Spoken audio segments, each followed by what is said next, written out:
begin with Alexandria Hoff in Washington to set up what to expect at the Trump-Putin summit today. Hi, Alex.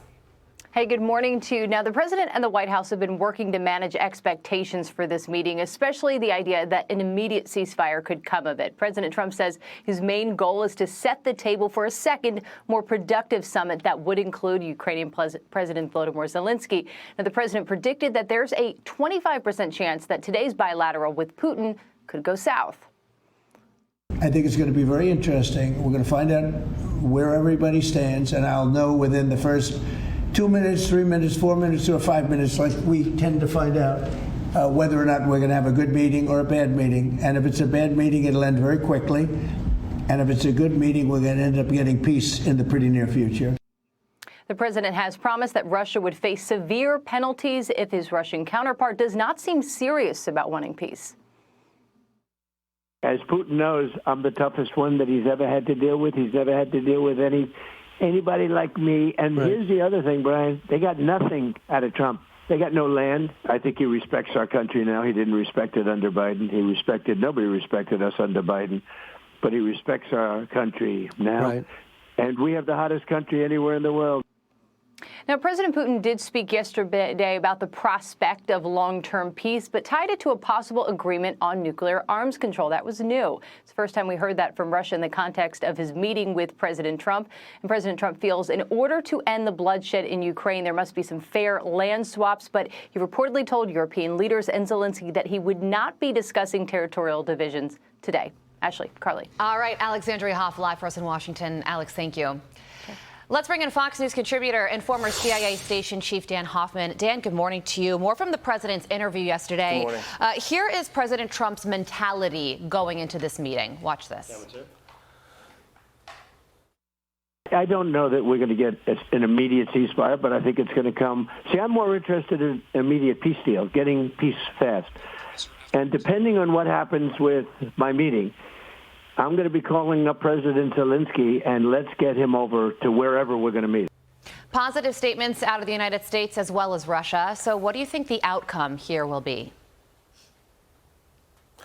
Well, I think it's extraordinarily difficult to predict how things are ultimately going to turn out. I can tell you that President Trump's leadership is very much going to be on the line today. It was 4 years ago today that the Taliban took over Kabul, and that really defined not just President Biden's foreign policy for the rest of his term, but his domestic agenda as well. I think the American public, by an overwhelming majority, wanted out of Afghanistan, just not the way that we did it. And it really exposed President Biden for feeble leadership, and I think that had an impact on his presidency.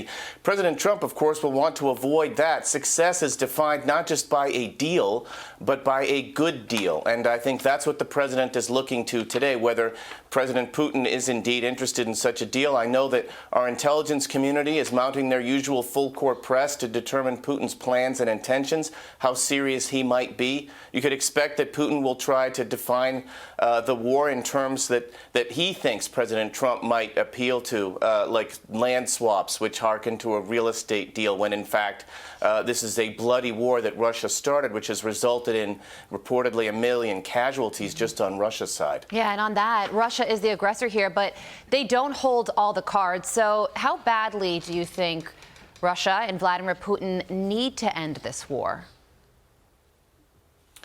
Well, if past is prologue, in spite of the fact that Russia has spilled so much blood and treasure, there's no indication, there's no evidence that Vladimir Putin is interested in a ceasefire or a peace deal. What he does want to do is install a puppet regime in Kyiv. He's never wavered from that strategic objective. He'd like to take over territory that Russia has not even conquered yet in the Donbass. He wants to drive a wedge between the United States and Europe and between the United States and Ukraine. So I think he's going to be probing all of those things. And you make the point as well about Russia trying to split the war in Ukraine from Russia's overall bilateral relationship with the United States. Expect Putin to dangle options for strategic arms control, as well as reviving the economic relationship between our countries. It's noteworthy that Putin is bringing along the head of Russia's direct foreign investment fund, Kirill Dmitriev, with him. That It doesn't have a whole lot to do with the war in Ukraine, but he might have something to do with a post-war U.S.-Russia reset. Yeah, and the president said yesterday to Brian Kilmeade he doesn't know if he doesn't want to say in advance if economic incentives or disincentives will be a part of the conversation, but I'm sure it's something that Vladimir Putin is hoping for in terms of the incentive element. The Russian government has also reiterated that their goals in ending this war remain unchanged, and that has to do with territorial lines being redrawn. The president is saying that this is just going to be a listening exercise, and any decisions that get made, Ukraine will, of course, be brought into those discussions. So the trilateral meeting with Vladimir Putin, Vladimir Zelensky, and potentially President Trump, that's where things could get really tricky. Yeah, I think we have to be careful not to get too far ahead of ourselves on that. Certainly that's possible down the road, but let's see what happens today first. Look, Russia controls roughly 20% of Ukraine, and the Donbass is an area where Ukraine doesn't want to give up any further territory. If we halt the war at the line of contact right now, those are heavily fortified areas, and Ukraine could potentially deter future Russian attacks as long as they get support, military support from Europe. But I think we're a long ways off, even though we're discussing the possibility of a trilateral. We need to get through today first and see where that leads us. Yeah, no doubt. Well, everything kicks off early morning with the president hopping on a plane, going to Joint Base Andrews, and then he'll be meeting with Vladimir Putin at 3:30 p.m. Eastern Time. And there's also the expectation of a joint press conference, which will be very, very interesting to see and something we will be following closely. Dan Hoffman live for us. Dan, thank you so much. I'm Steve Ducey. I'm Brian Kilmeade. And I'm Ainsley Earhart. And click here to subscribe to the Fox News YouTube page to catch our hottest interviews and most compelling analysis.